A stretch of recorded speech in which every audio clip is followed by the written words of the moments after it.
The road vanished beneath a blanket of white long before the sky fully darkened. Snow had been falling since mid-afternoon, soft at first, then heavier, until it erased the wagon tracks and swallowed the edges of the pine forest. The world looked muted and endless, like someone had rubbed out all the colors except gray and bone white. Ethan sat stiffly in the back of the wagon, his thin jacket pulled tight around his chest. At 15, he was already too tall for the space, his knees pressed against the wooden side. Beside him, Lily leaned against his arm, her small body trembling in short, nervous shivers. "Are we almost there?" she asked for the third time in 10 minutes. "I think so," Ethan said, though he had no idea where there was supposed to be. Their stepmother sat at the front, wrapped in a heavy coat, her back rigid. She hadn't spoken in a long time. Since morning, actually. The only sounds were the creak of the wagon wheels and the labored breathing of the horse pulling them through the snow. Ethan didn't trust the silence. When their father had died the year before, everything changed. The house became colder, not just in temperature but in feeling. Meals grew smaller. Voices grew sharper. Their stepmother's eyes lingered on them, with a look Ethan had learned to recognize. Tight, irritated, already tired of their existence. That morning she had said they were going to visit family. Ethan hadn't questioned it. Lily had clapped her hands, excited at the idea of a trip. Now, as the wagon slowed near a narrow stretch of road between two dark ridges, something inside Ethan tightened. The horse stopped. "Get down," their stepmother said abruptly. Ethan blinked. "What?" "I said get down. The horse needs rest. You two can walk for a bit." Snow blew sideways in sharp gusts. The trees on both sides loomed like tall, silent witnesses. "It's freezing," Ethan said. "Lily can't—" "Just a few minutes," she snapped. "Stretch your legs." Lily looked up at him, uncertain. "Ethan?" He hesitated, but he climbed down first, landing in snow nearly up to his boots.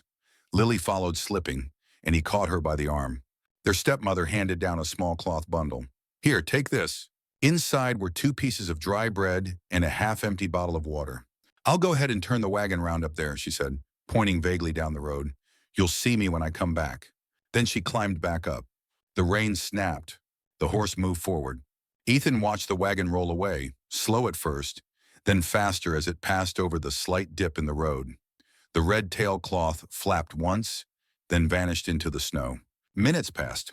The wind howled louder. Lily's fingers tightened in his sleeve. Why isn't she coming back? Ethan stared at the empty road. His chest felt hollow. "She will," he said automatically. But the words tasted false even as he spoke them. More time passed.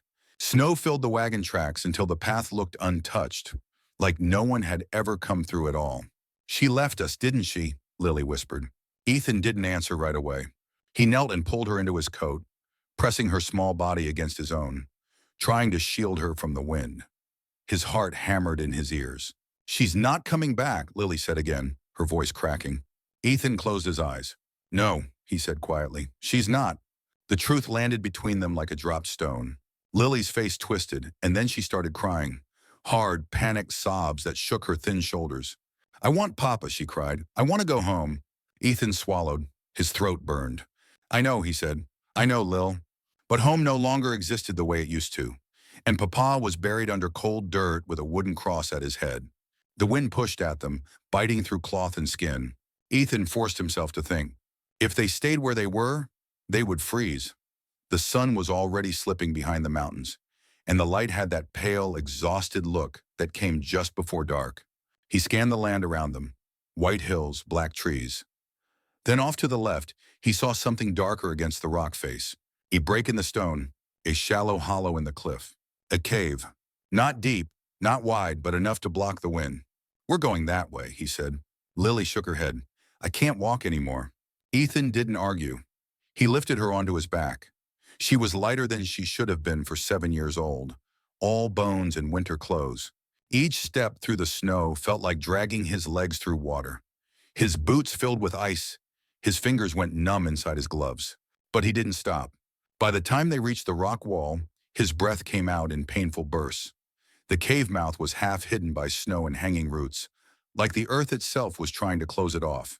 Inside it was dark and smelled of damp stone and old leaves. Ethan set Lily down gently. "It's cold," she whispered. "I know," he said, "but the wind can't get in here." That had to be enough for now. He gathered branches from the nearby trees, snapping them over his knee. His hands ached, but he worked fast. He built a small pile near the cave entrance. Then he reached into his coat pocket. The lighter. It was scratched and dented, something their father had carried in his jacket for years. Ethan had taken it the morning of the funeral without really knowing why. Now he did. He flicked it. Nothing. Again. A spark. Again. The flame jumped to life, small and fragile but real. Ethan held it to the bark and leaves. Smoke rose. Then a tiny fire bloomed. Lily stared like it was magic. "You made fire," she said. Ethan didn't answer. His eyes burned. The heat crept outward, weak but comforting. He wrapped Lily in his coat and pulled her close.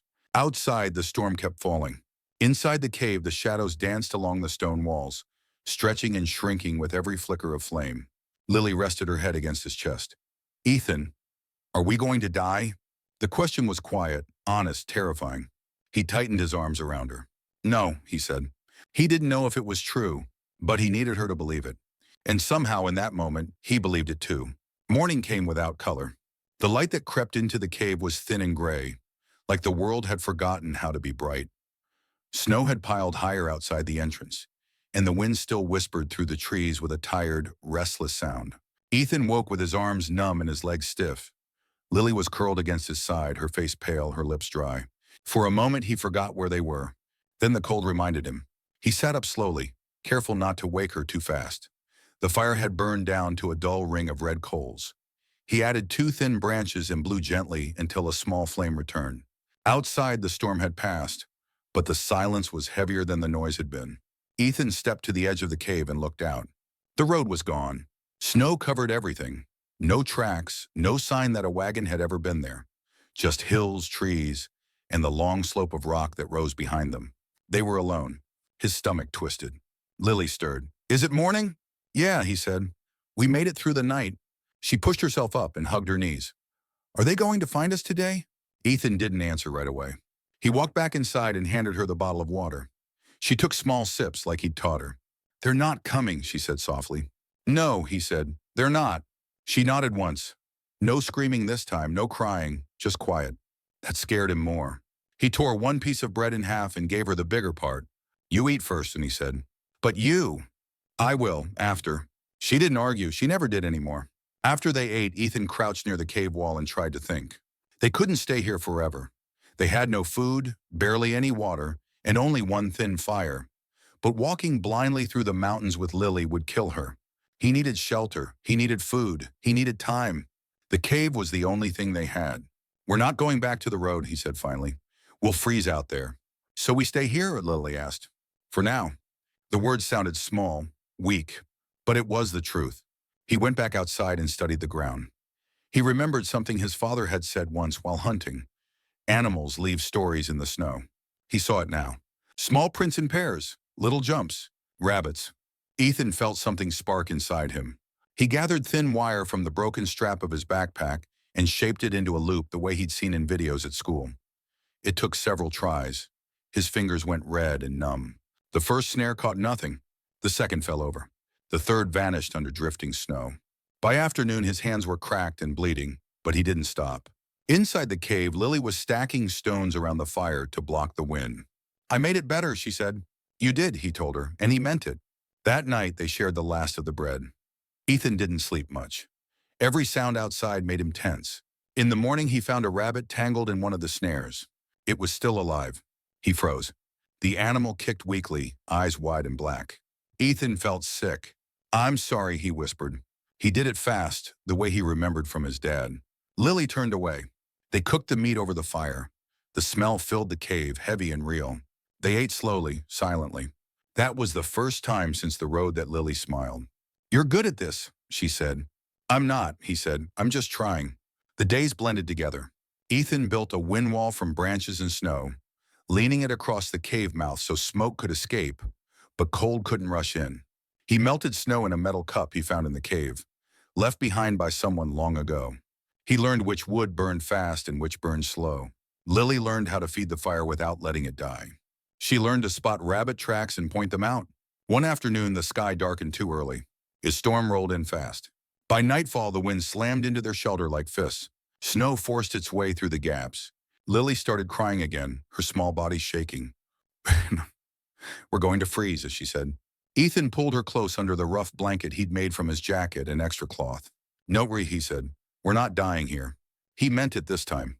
Something inside him shifted that night. Not fear, decision. If the world wanted them gone, it was going to have to work harder. The next morning, he started building for real. He cut branches and wedged them into the stone, packed snow and pine needles into the spaces. He moved their sleeping place off the cold floor using rocks and wood. His muscles screamed. His hands split open again. But the cave changed. It became smaller, warmer, quieter. Looks like a house, Lily said. It's not a house, well, he said. Then he looked at it again. Yeah, it kind of is. They stopped talking about their stepmother. They stopped asking why. Survival took all the space where those questions used to live. One night, as snow fell outside, Lily asked, "Do you think Dad would be proud of you?" Ethan swallowed. "I don't know. I think he would," she said. "You didn't leave me." Ethan stared at the fire. "I won't," he said, "ever." Outside, the wind moved through the trees like a low song. Inside the cave, two children sat beside a fire they had made with their own hands. They were still scared, still hungry, still alone, but they were alive. And for the first time since the wagon disappeared into the snow, Ethan believed something new. They might stay that way. The cold changed after the first week. It stopped feeling like an enemy rushing at them and started feeling like something that waited, quiet, patient, always nearby. Every morning, Ethan woke before Lily, listening to the fire and the way the wind slid across the rocks outside the cave. The silence told him if they were safe. Some days the silence meant snow. Other days it meant danger. He began to understand the mountain the way people understood streets back home, where the wind cut hardest, where snow drifted deepest, where animals passed through, and where they could survive. The rabbit traps worked more often now. Not every day, but enough. Ethan learned to move them along the same narrow runs in the snow, the paths the rabbits used over and over. Lily watched carefully, crouching beside him. "They walk like this," she said one morning, hopping her feet together. "Jump, then jump." "That's right," Ethan said. "That's how you know it's a rabbit, not a fox." What about deer?" "Deer don't come this high in winter," he said. "Too cold, too much work." She nodded like that made sense. Skinning the rabbits was still the hardest part. The work felt too serious for someone who was only 15. Blood on his hands, steam in the air when the knife cut, the sound of bone. But hunger made him steady. He kept the meat, he kept the fur. The fur was a problem at first, stiff and useless. But Ethan remembered his father once scraping a hide with the back of a blade, working it until it softened. He tried, and tried again. By the third rabbit, the fur bent instead of cracking. Lily helped by rubbing it with snow and smoke drying it near the fire. The smell was sharp and wild, but warm. He stitched the hides together using thread pulled from his torn sleeve, and a bent nail he found half buried in the cave floor. The needle was clumsy. His stitches were ugly. But when Lily wrapped the patchwork fur over her shoulders, she stopped shaking at night. That was enough. They moved their sleeping place higher up the cave wall. Ethan stacked flat stones and laid branches across them, building a platform so the cold from the ground wouldn't crawl into their bones while they slept. It took 2 days. On the third night, Lily slept through the wind. Ethan stayed awake longer, watching her chest rise and fall. Something inside him eased. Water was still snow, melted in a dented metal cup. He boiled it now, after Lily got sick one morning and threw up. He didn't want to take that chance again. The cave became smaller and more organized.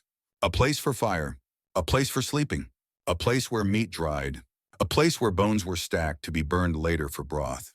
It wasn't pretty, but it worked. The storms came without warning. One afternoon, the sky darkened so fast it felt like someone had turned off a switch. Snow fell thick and heavy, pushing into the wind wall. Ethan shoved more pine branches into the gaps and packed snow against them. Lily held her coat over the fire to keep it alive. "Don't let it die," he said. "I won't," she promised. That night, the wind screamed like something alive. Lily pressed her face into his chest. "It sounds angry." "It's just air," he said. But it sounded like more than that. When morning came, the world outside was buried. They didn't leave the cave that day. They told stories instead. Ethan told her about the town they used to live in, about the school playground, about how kids used to race bikes down Main Street. Lily made up stories about animals that lived under the snow. "The rabbit is a prince," she said, "and the fox is a thief, and the owl watches everything. That sounds right, Ethan said. Days turned into weeks. Their hair grew longer. Their clothes grew thinner. Ethan carved hooks into the cave wall with a sharp stone, hanging bundles of dried meat and bark there. He built a shallow pit near the back of the cave to store snowpack meat, where it stayed cold but didn't freeze solid. He lined the fire pit with stones so it would hold heat after the flames died. The cave didn't look like a cave anymore. It looked like a place someone lived. One evening, Lily asked, "Are we poor now?" Ethan looked around. At the fire, at the fur blanket, at the meat hanging above the smoke. "At least we're not hungry," he said. She thought about that. "So we're not poor?" "No," he said. "We're just different." That answer seemed to satisfy her. But the nights were still hard. Some nights, Ethan dreamed of the wagon leaving. He woke up sweating, the sound of wheels still in his ears. Once, Lily woke up crying. "I dreamed she came back," she said. Ethan held her. "She's not coming," he said quietly, "but I'm here." She nodded into his shoulder. That was the night he stopped thinking of himself as a kid. He stopped waiting. He started planning. When the snow wasn't falling, he explored farther from the cave. He found a frozen creek half buried under ice. He marked the spot with stones, knowing it would mean water when spring came. He found berry bushes trapped in ice and remembered where they were. He followed animal tracks and learned where the forest thinned. One afternoon, Lily wandered deeper into the cave than she ever had before. "Ethan," she called, "and come see." He followed her to the back, where the ceiling dropped low and the darkness pressed close. On the stone wall, something faint showed beneath layers of soot. Handprints, shapes of animals, old faded drawings. "Who made those?" Lily asked. "I don't know," he said. Someone had lived here before. Someone had survived. That thought made his chest feel strange, like they weren't alone in the story of this place. That night, he burned a stick in the fire until it turned black, then drew a small line on the wall near the old marks. "Why'd you do that?" Lily asked. "So we know we were here," he said. The weather softened slowly. The sun stayed longer. The snow crusted instead of sinking underfoot. One morning, Lily stood at the cave entrance and said, "I hear water." Ethan listened. A faint drip. "It's melting," he said. Spring was thinking about coming. With it came new fear. What then? Stay? Go? He didn't say it out loud yet. They weren't done surviving winter, but they had done something else too. They had learned how to live inside it, not waiting to be rescued, not waiting to disappear, but building something where nothing was supposed to be. That night, the fire burned steady. Outside, the mountain rested under snow. Inside, two children slept in a shelter made from branches, stone, and stubbornness. They had been left behind, but they were still here. The mountain didn't let go of winter easily. Just when Ethan started believing the worst was behind them, the cold came back with teeth. The sky stayed clear that morning. Too clear. The kind of bright blue that made the snow glare and the air feel thin and sharp. Ethan stepped outside to check the traps and felt it right away. The wind wasn't loud anymore. It was heavy, waiting. By noon, clouds rolled in low and fast, swallowing the tops of the trees. He hurried back to the cave with two rabbits hanging from a string over his shoulder. "Storm's coming," he said. Lily was scraping a hide near the fire. She looked up, eyes wide. "A bad one?" "I think so." They worked without talking. Ethan reinforced the wind wall with thicker branches and packed snow and moss into every crack. He stacked extra wood near the fire pit. Lily moved the dried meat higher, away from the entrance. By the time the first flakes fell, the cave was as sealed as they could make it. Night arrived early. The storm hit like a living thing. Wind slammed into the cave mouth again and again, howling through the trees like it was searching for them. Snow forced its way into the gaps and melted into the dirt floor. Lily crawled under the fur blanket, pressing close to Ethan's side. "It's louder than before," she whispered. He wrapped his arm around her. "We're okay, we're ready." He kept the fire low but steady. Too big and the smoke would choke them. Too small and it would die. Hours passed. Then Lily started coughing. At first it was just a little sound, like she'd swallowed wrong. Then it came again. Deeper. Ethan sat up. "What's wrong?" "My chest hurts," she said. "It feels tight." Her skin was warm, too warm. Fear rose in him like ice water. She'd been strong, helpful, smiling. But she was still 7 years old, living in smoke and cold and hunger. He moved the fire slightly farther from her and opened a narrow gap in the wall to let smoke escape. Cold rushed in. "Don't let the fire go out," Lily said, trying to be brave. "I won't," he said. "Just breathe slow." The storm raged all night. By morning, the cave was half buried. Snow pressed against the wind wall so hard it bowed inward. Ethan dug a small tunnel just to let light and air through. His hands burned from the cold. His arms shook with effort. When he came back inside, Lily was worse. Her face was flushed, her eyes glassy. "I don't feel good," she said. "I know," he said. "I know." He boiled snow and made her sip it slowly. He remembered his dad saying once that rabbit broth was good for sickness. He crushed roasted bones into the pot and let them simmer. It wasn't much, but it was warm. For 2 days, they didn't leave the cave. Ethan kept the fire alive. He wiped Lily's face with melted snow. He told her stories about the town, about school, about dumb things kids used to fight over. Baseball cards, candy, whose turn it was to swing. "Do you think I'll go to school again?" she asked once. "Yes," he said quickly. "Of course." She smiled weakly. "I like drawing more than math." "I know," he said. That night, her breathing turned rough. Ethan lay awake listening to it. Every breath sounded like work. He pressed his forehead against hers. "Don't you dare leave me," he whispered. He had faced hunger, cold, darkness, but this scared him more than anything. On the third day, the storm finally loosened its grip. The wind quieted, the sky lightened. Ethan dug out the cave entrance enough to step outside. The snow reached his waist. He checked the traps. 2 were gone. One held a rabbit, frozen stiff. He thanked it anyway. Back inside, he skinned it quickly and cooked the meat into a thin soup. Lily forced herself to drink. By evening, the fever broke. She slept for hours without coughing. Ethan sat beside her and let himself breathe again. The storm had tried to take her. It hadn't won. After that, he changed things. He built a taller chimney opening with stones so smoke would rise instead of drift inside. He lined the sleeping platform with more fur and dry grass. He hung their blankets higher at night to trap heat. The cave became tighter, warmer, safer. Weeks passed. The snow outside began to crust instead of powder. Sometimes it held his weight. Sometimes it didn't. He found shoots of brown grass under the trees where the sun hit longest. He found frozen berries that tasted sour but real.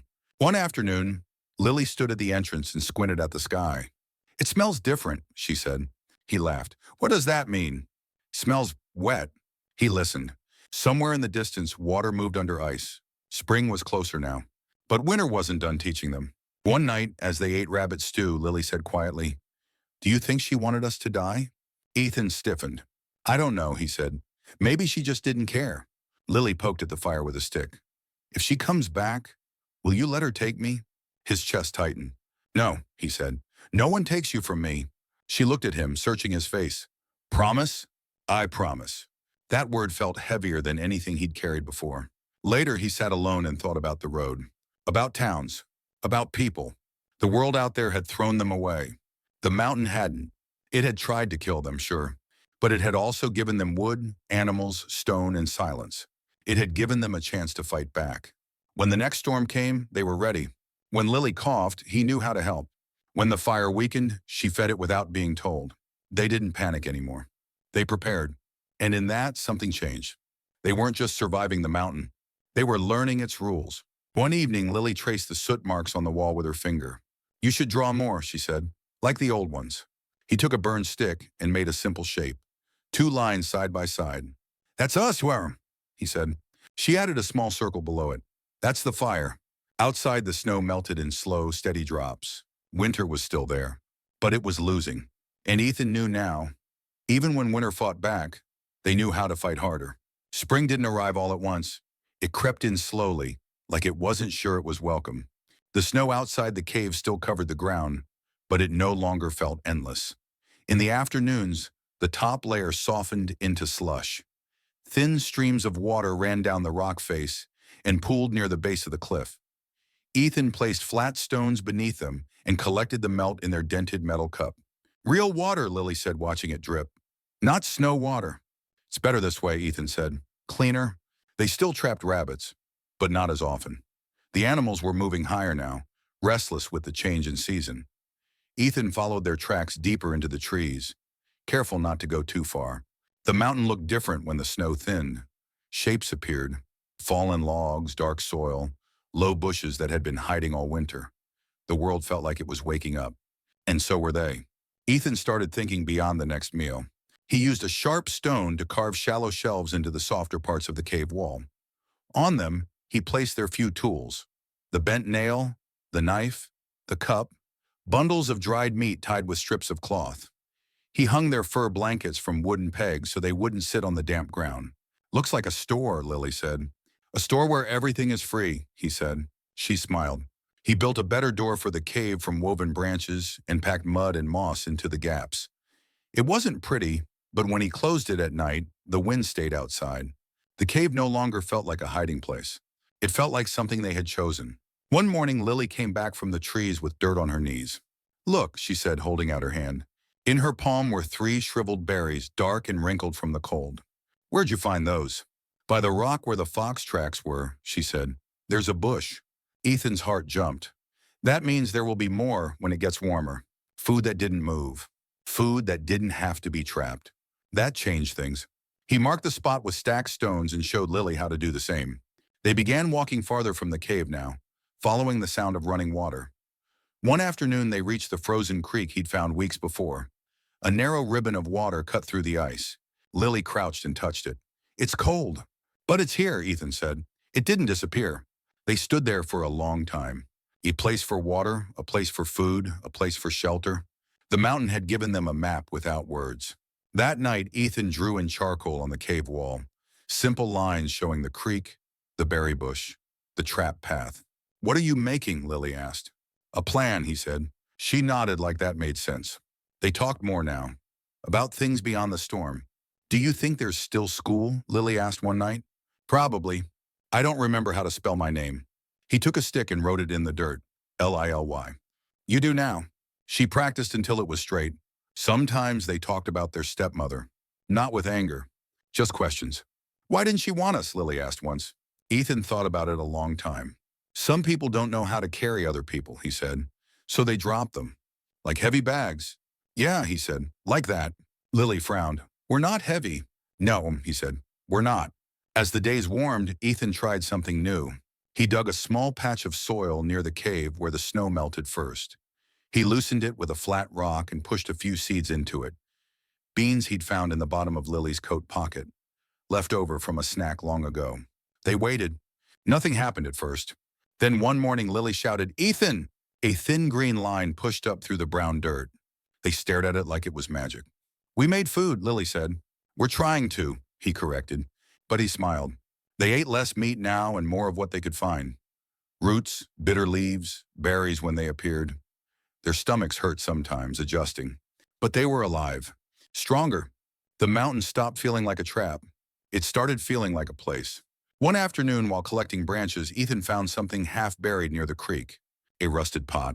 He lifted it carefully like it might vanish. Someone else had been here once, long ago. He cleaned it and brought it back to the cave. Lily gasped, We have a pot! They boiled water in it, cooked soup in it, stored berries in it. It changed everything. With better food and warmer nights, Lily laughed more. She sang songs she half remembered from church. She made up dances for the rabbit bones hanging by string. Ethan watched her and felt something like peace. But sometimes when the fire burned low and the cave grew quiet, fear still came. What if someone finds us? Lily asked one night. Is that bad? He asked. I don't know. He didn't either. Part of him wanted to see people again. Roads, houses, voices. Part of him didn't trust them. The world had left them once. The mountain hadn't. He stood at the cave entrance one morning and looked down the slope. Somewhere beyond the trees was a town. A place with doors and food and beds. He imagined walking there with Lily, dirty and thin, asking for help. Would they believe them? Would they take Lily away? The thought made his chest tighten. That night, Lily asked, Are we going to stay here forever? He didn't answer right away. I don't know, he said. We don't have to decide yet. She seemed relieved by that. We're okay now, she said. Yes, he said, we are. Spring moved forward. Snow disappeared from the lower trees. The creek widened. Birds returned, loud and fearless. The cave smelled different, less like smoke, more like dirt and pine. One evening, Lily found a piece of red clay near the water. Look, she said, smearing it on her hand. Ethan mixed it with ash and drew a mark on the wall beside the charcoal lines. 2 small shapes, one taller, one shorter. That's us, Lily said. He nodded, so we don't forget. They sat together and watched the light fade outside the cave mouth. They were still alone, still far from everything they used to know. But they had built something out of nothing. Shelter out of stone, Food out of dirt, safety out of fear. They hadn't just survived winter. They had claimed a piece of the world. And now, for the first time since the wagon vanished into the snow, the future didn't feel like a threat. It felt like a choice. The mountain changed its voice. Where winter had spoken in wind and silence, spring spoke in sound. Water moving under rock, birds arguing in the trees, insects humming in the warm hours of afternoon. The cave no longer felt like the edge of the world. It felt like a doorway. Ethan noticed it first in the mornings. Light reached farther into the cave now, touching the shelves he'd carved and the bundles of dried food hanging from pegs. The fire didn't need to burn all day. Sometimes it rested, and the air stayed warm anyway. Lily started going outside without asking. She brought back small things: smooth stones, a blue feather, a crooked stick that looked like a question mark. "Everything's waking up," she said. "So are we," Ethan replied. He worked on a real door. Not just branches and mud, but a frame set tight between two stones, with a woven panel that could swing open. He used strips of bark for hinges. It squeaked when it moved. "I like it," Lily said. "It sounds like our house is talking." He laughed. The sound surprised him. They planted more seeds near the creek. Beans, a few hard kernels of corn he'd saved without knowing why. The soil was dark and soft now. He built a low fence from sticks to keep animals out. They weren't just waiting anymore. They were building forward. One afternoon, Ethan followed the creek farther than usual. He wanted to see where it came from. The water curved around a bend and widened into a shallow pool where the ice had fully broken. On the far bank, he saw something that didn't belong. Footprints. Not animal. Boots. His stomach tightened. He crouched and studied them. Fresh. The edges were sharp. Someone had been there that morning. He hurried back to the cave. "Lily," he said, trying to keep his voice steady. "Have you seen anyone today?" She shook her head. "Just birds." He didn't tell her about the tracks. Not yet. That night, he lay awake listening for sounds that weren't wind or water. Every snap of a branch made him tense. People meant questions. People meant rules. People meant Lily could be taken somewhere he couldn't follow. The next day, he saw smoke on the far ridge. Thin and gray. Not a cloud. A fire. Lily saw it too. "What's that?" she asked. "Probably campers," he said. "Like us?" "Not like us." She thought about it. "Do they have a house?" "Maybe. Should we go see?" He hesitated. "Not yet." She looked disappointed, but she nodded. That evening, she asked, "Do you remember our old kitchen?" He did. The table with one short leg. The window that stuck. "You used to draw on the floor," he said. "With crayons," she said. "I like the red one best." "We can make our own," he said. "With what?" He took a burned stick from the fire and handed it to her. She drew a crooked flower on the stone wall. "It's not red," she said, "but it's ours." They talked more about the world beyond the trees. "Do you think Dad's town is still there?" Lily asked. "Probably." "Do you think they remember us?" Ethan didn't know how to answer that. "I remember us," he said. That night, rain fell for the first time. Real rain, not snow. It drummed on the rocks and ran in thin lines down the cave wall. The smell of wet earth filled the space. Lily laughed and stuck her hand outside the door. "It's like the sky is crying," she said. "Or washing," Ethan said. In the morning, the tracks were clearer. More of them. Not just by the creek. Along the slope below their cave. Someone had walked there. He told Lily the truth. "There are people nearby," he said.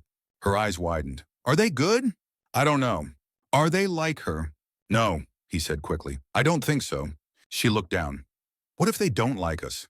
"Then we don't go to them." "But what if they take me to school," she asked softly, "and make you leave?" His chest tightened. "That won't happen." "But how do you know?" He didn't. That afternoon they heard voices, faint, carried on the wind from the creek. Two men laughing.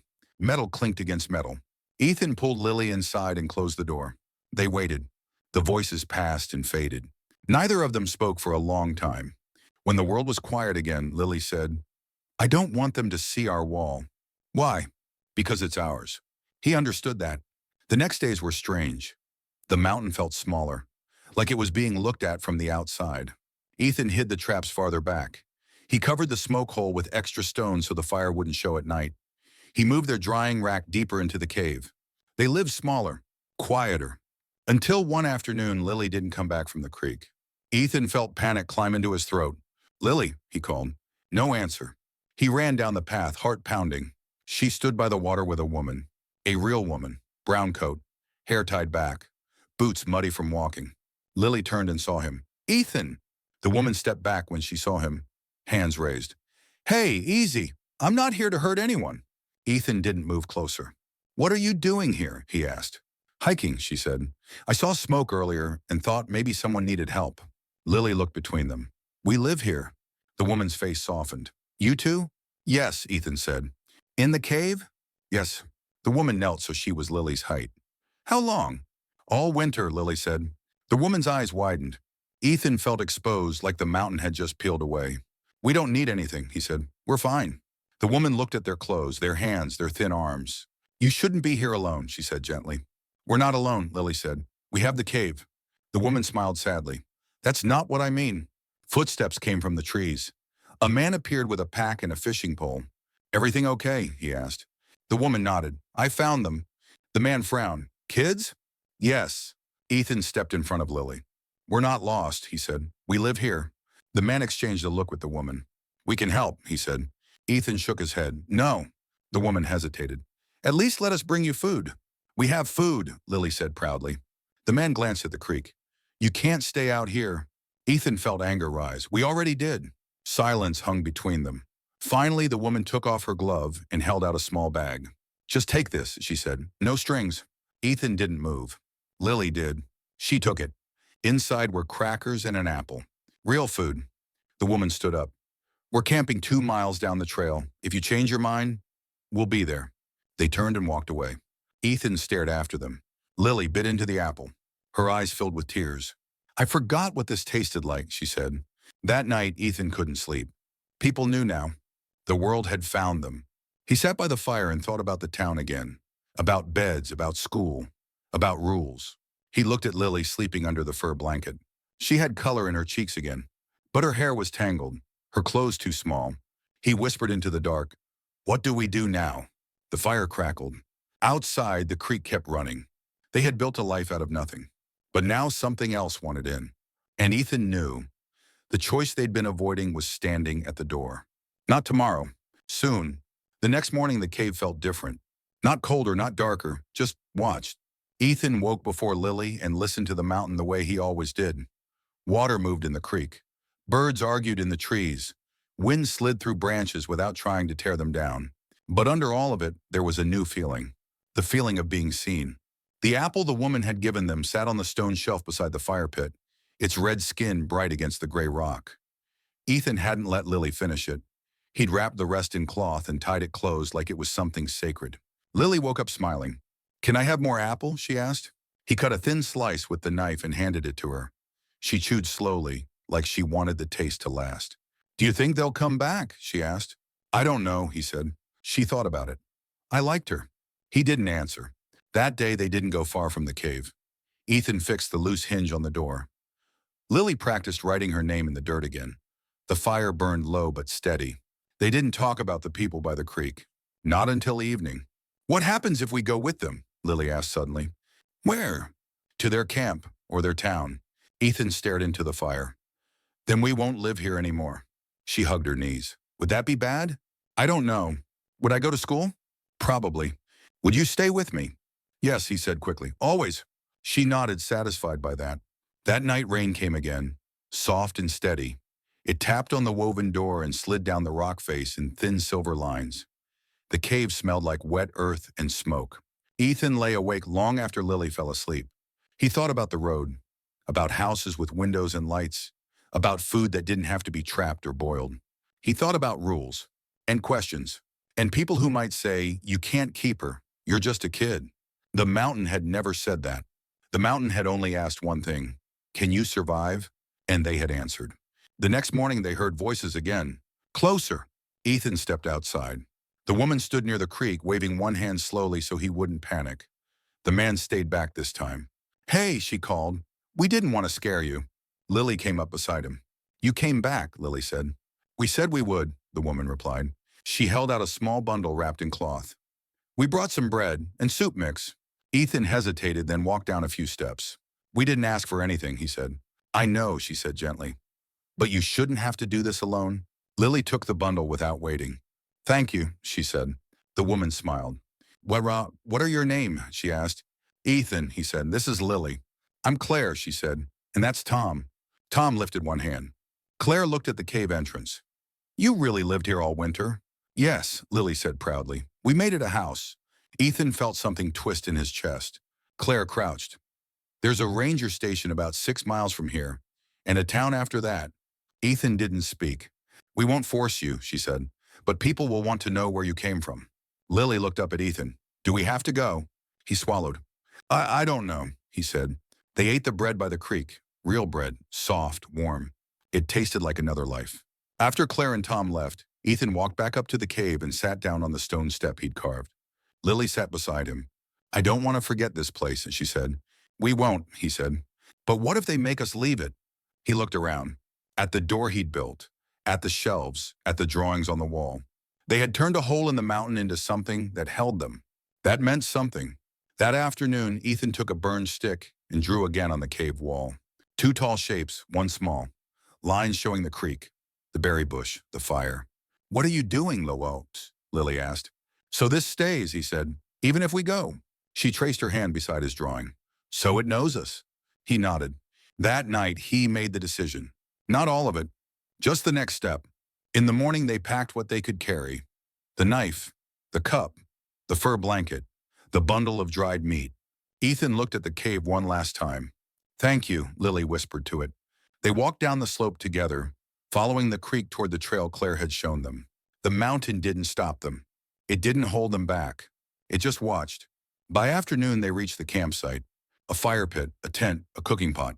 People. Claire knelt when she saw them. You came. Ethan nodded. We're not lost, he said. We just need help now. She didn't argue. That was the first good sign. Later, sitting by a real fire with real soup in their hands, Lily leaned against him. Do you think we'll come back? She whispered. Maybe, he said. Or maybe this was just for winter. She thought about that. I think the cave made us strong. Ethan looked at her. Thinner than she should be. Smarter than she should be, still smiling. Yeah, he said, it did. When the ranger came, Ethan told the truth. About the road, about the stepmother, about the cave. The ranger shook his head slowly. You kept her alive out there? Ethan didn't answer. Lily did. He didn't leave me.